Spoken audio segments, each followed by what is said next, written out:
You are listening to Insights from the Conference Board. Hello, and welcome to another episode of the Insights podcast brought to you by the Conference Board. I am Amy Abel. I'm the Vice President for Human Capital Research here, and I'm very excited to be talking to you about a particularly interesting topic, which is job satisfaction, right? Employee and workforce job satisfaction. Based on new research and insights, we've had a very, very traumatic year from 2020 and now into 2021. And we kind of want to investigate, what does that mean and how does that look like from a job satisfaction perspective? And what our employees, probably like yourself, have been experiencing and thinking given the chaotic year that we've had. So today, I'm also very excited to be joined by economist and labor markets expert, Dr. Gad Levanon. So Gad, thank you for joining me in this conversation. Glad to be here, Amy. Thank you.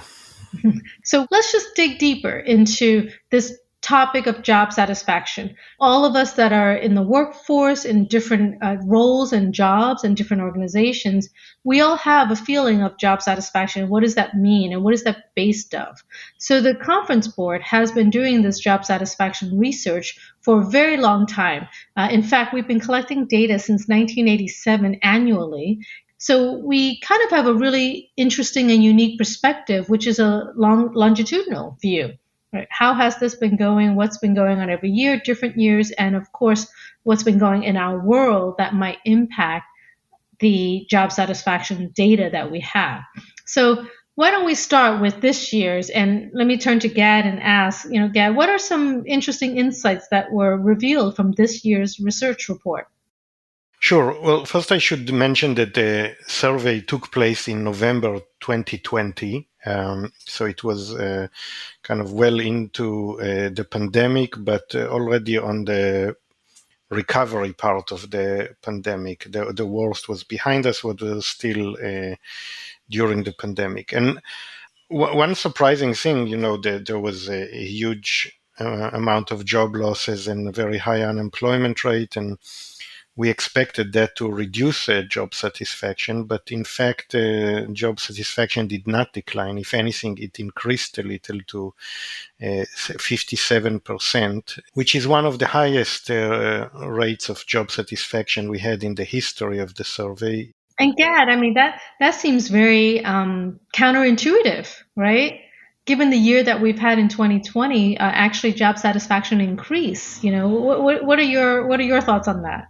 Yeah, it was surprising because typically in periods of an economic crisis, people are more concerned about their job, and usually many of them are stuck in job that they don't like. So we usually see a drop in job satisfaction during economic crisis. This time it was indeed surprising. And I think the main reason is that a lot of things that companies are responsible for, like health plan, performance review process, flexible time plan, family leave plan, sick leave. A lot of those components of job satisfaction actually significantly improved in 2020. So we conclude from that and from other evidence that companies really tried to be good to their workers in this very difficult year, and that showed up in the job satisfaction survey. So let me make sure I understand. For those that were working actively, in the workforce, their companies basically responded to such chaotic events by supporting employees more, right? By providing more support, more services, greater flexibility. And that's what led to all of us sort of feeling a little bit more satisfied in our jobs? Yeah, that is... I think the main takeaway from this, that we definitely expected a drop, perhaps even a big drop, and instead we got an improvement. And I think that's a lot thanks to the actions that companies took during that year. Actually, that does make sense because, you and I have been talking to a lot of executives with a lot of companies over this past year, and we did hear consistently lots of companies definitely trying to figure out, for example, what to do with support for parents of children, with the school chaos that was going on, or what to do with those that had folks in their home that were ill or sick, either from COVID or not COVID, and how do we help them? And there was just so much going on but we did hear a lot of leaders saying, listen, we just need to figure out what to do and help our folks and help our people before we figure out what's going on with the business. So that really does resonate, I think, with many of us, where the companies stepped up and did a lot of great things, and supervisors, direct managers also stepped up and were very supportive. So all of that does help with how we feel and how satisfied we feel about the roles that we have. But were there any differences, Gad? Just I'm digging back into the data a little bit in terms of by either sort of age groups, or were there differences, or was everybody kind of happy with their jobs for those that were employed? It was actually interesting because we did see some variation across age. So the people under 35, they actually experienced a drop in their job satisfaction, and the people 55 and above experienced an improvement.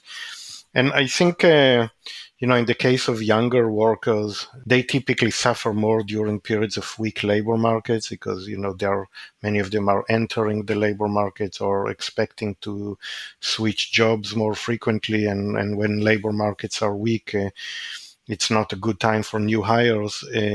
But also it could be that for younger people, the social interaction that typically takes place at work and was lacking in during the pandemic because people worked from home may have impacted them more than older workers. Right. No, and that makes sense too. I mean, clearly the experiences of 2020 would not have impacted us all the same, right? We would all see the world and our roles and our jobs in different perspectives. So that does make sense where, maybe some of us did not feel as empowered given the challenges of the year. So I realized we should actually take maybe a step back a little bit, Gad, to clarify what are some of the components of job satisfaction and how we measured it. And we already talked about things that did improve, like healthcare plans, flexibility, time off for family leave, sick leave, and things like that. So those did improve and enhance, meaning that we were more satisfied with it. Were there a couple of things that actually decreased or that we were less satisfied with, and what workers were feeling from their jobs? Yeah, so first, we ask, in addition to overall job satisfaction, we ask about 20 plus components of job satisfaction. And I mentioned a few of them that improved before, especially the ones that are related to company policies. But we did see a drop in the components that are more related to the labor market, like job security and wages, and spending on training. That's something that dropped a lot, I guess, because during that year there was very little training going on, or much less than normal. So those are some. So not everything went up. Some things actually declined, but the overall kind of balanced out, and we stayed at a very high level. I should mention that the increase that we had this year in job satisfaction was the 10th annual increase in a row, and it is at 57%. It's one of the highest levels ever. Yeah, no, I think we're all still thinking about that from either a long-term perspective or even just from 2020, right? And again, the year 2020 hit all of us differently. And so there are many reasons some of us actually felt supported and satisfied in our jobs. And then, of course, there are others that may not, because a variety of circumstances. And we all need to sort of balance that out. Let me ask you, Gail, what about the remote work aspect, right? Because we all know the whole world transitioned into a virtual environment. And I would think, you said the survey was taken in November of 2020. So we've already been in the pandemic and been working virtually for quite a while at that point. How did remote work impact job satisfaction, if at all? So we had many people who worked remotely, but also many people who kept working in their workplace. So we kind of compared between the two groups, and we actually, to our surprise, we didn't find a significant difference between remote workers and people who work in the workplace. And I think that could be explained by kind of two things. On the one hand, you probably a lot of people who hated their daily commute are now more satisfied with the fact that they can work from home. Also, it provided more independence in terms of hours worked and to manage people's life during the pandemic. So there's certainly some positives, but could also be some negatives. Many people are not set up in an ideal way to work from home in terms of space and equipment, and also the childcare crisis that we had during the pandemic made it also difficult for some workers. Like, for example, myself, I had to move out of to go to WeWork during the days because my house is crowded with children and pets. So so I couldn't really work well from home. So there were issues like that. Plus, for some people, especially younger people, the social aspect is very important. So there were some pros and cons, and overall we didn't see a significant improvement or a decline in job satisfaction because of the shift to remote work. And I guess again that's maybe a little surprising. Would we have thought that we would all be much, much more satisfied because there was a lot of news articles or news publications around everyone loving to be remote. And maybe, based on your comments, that's, again, not always the case. It all hits us differently, right? Yeah. We think we would be more happy, but for some of us, it's not the case.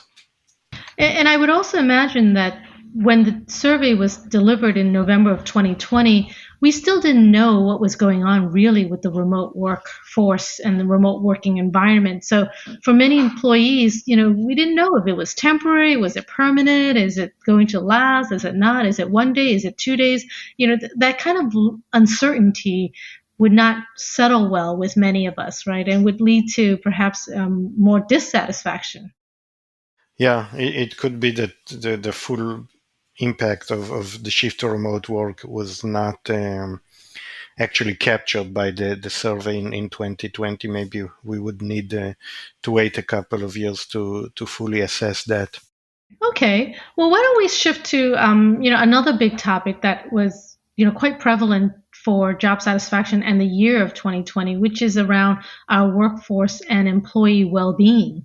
And we know that it was an incredibly difficult year, and many of us suffered, frankly, from a lot of stress around mental health challenges or physical challenges, right? Health challenges. We do have data from our updated new upcoming report, Reimagining the Workplace, which is a year later. We have new stats that show 76% of participants in that study indicated that employee burnout increased, right? We all reported lots more feeling stress or feeling burned out. And 55% reported a decrease in work-life balance, even though you would think there could be more work-life balance without the commuting, without going into the office. But actually, many of us perhaps suffered that because, we were just working more hours, right? And even vacation usage, right? Lots of us didn't go on vacation. Either we couldn't go on vacation or frankly, there was nowhere to go. And, what do you do with that? So all of that leads to a lot of challenges around well-being and how we feel at work. I don't know. What are your thoughts on that, Gad? Yeah, I think there was certainly, we know also from other surveys, there was a major deterioration in well-being for many people. But again, I think it's hard to pinpoint the cause of that.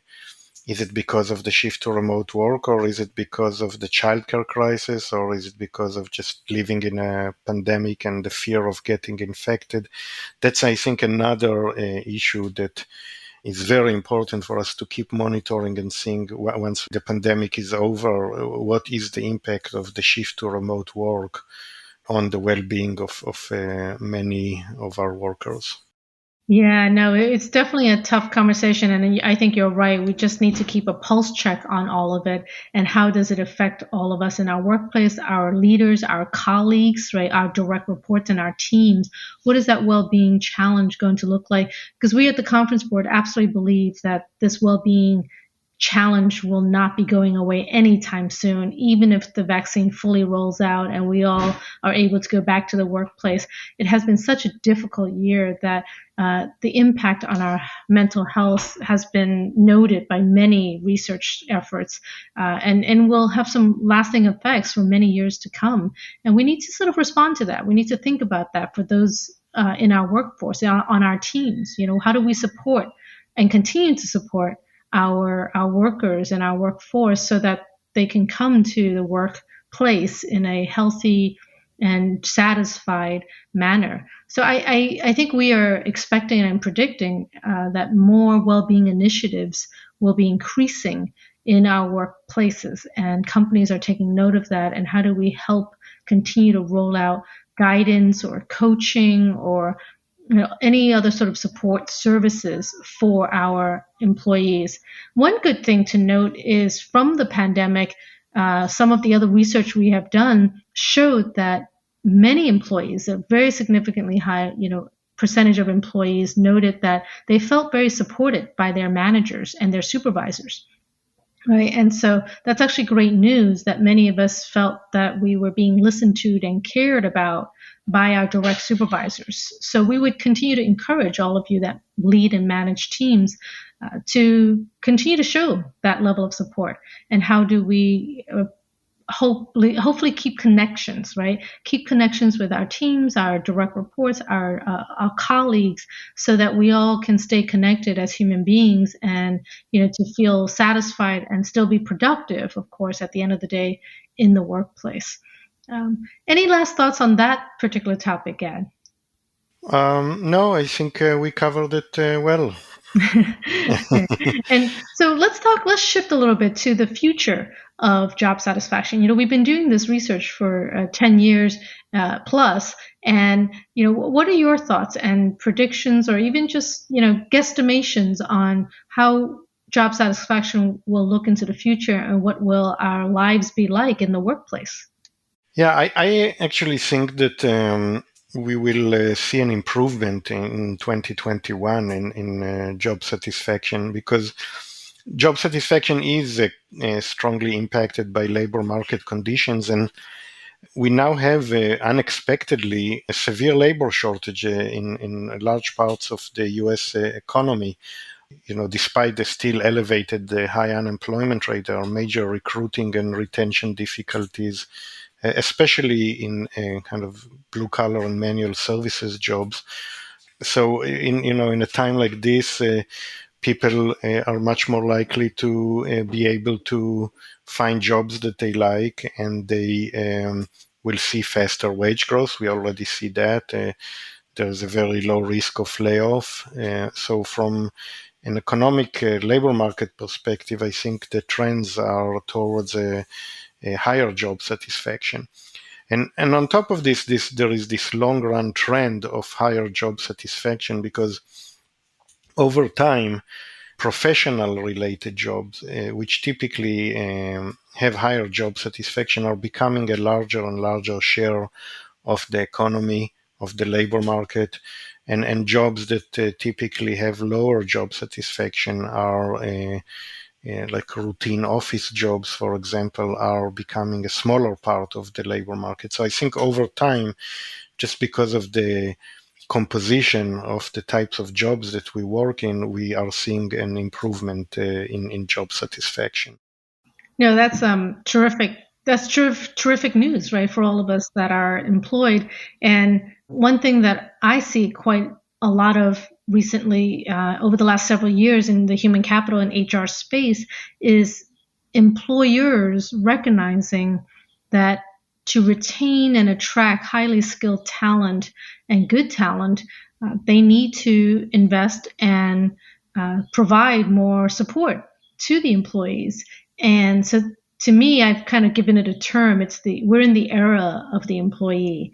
It's a great time to look for work and to look for interesting work that would challenge you and to ask for the skills and the development that you would want to better your own skill sets. And of course, those that might lead to perhaps, different roles and promotions or different jobs that could lead to, again, more interests and skill sets for your own personal development. So I think it's just a very interesting time to be in the workforce and to think about how job satisfaction will impact all of us.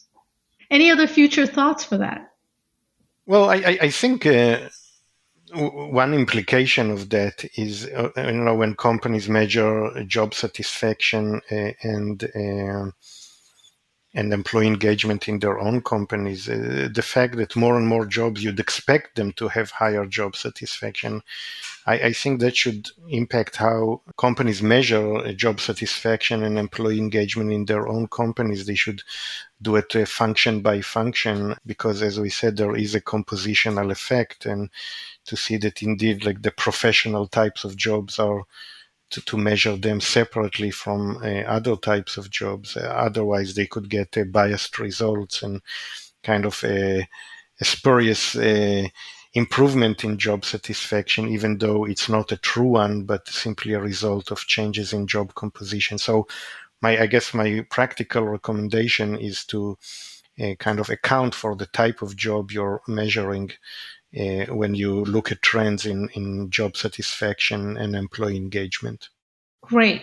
I think that's all the time we have for today on this report, but I found it so interesting just to think and dig deeper with you, Gad, on this topic and the data that our report shows.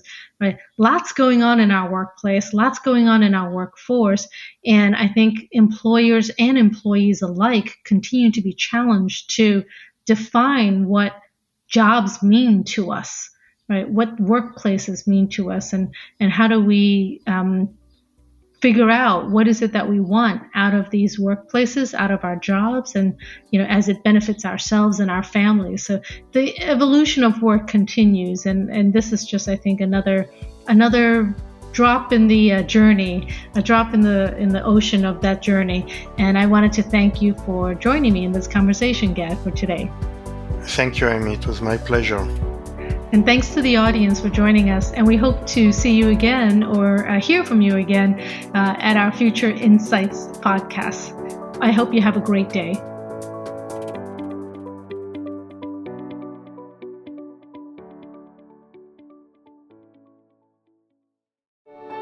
This has been Insights from the Conference Board.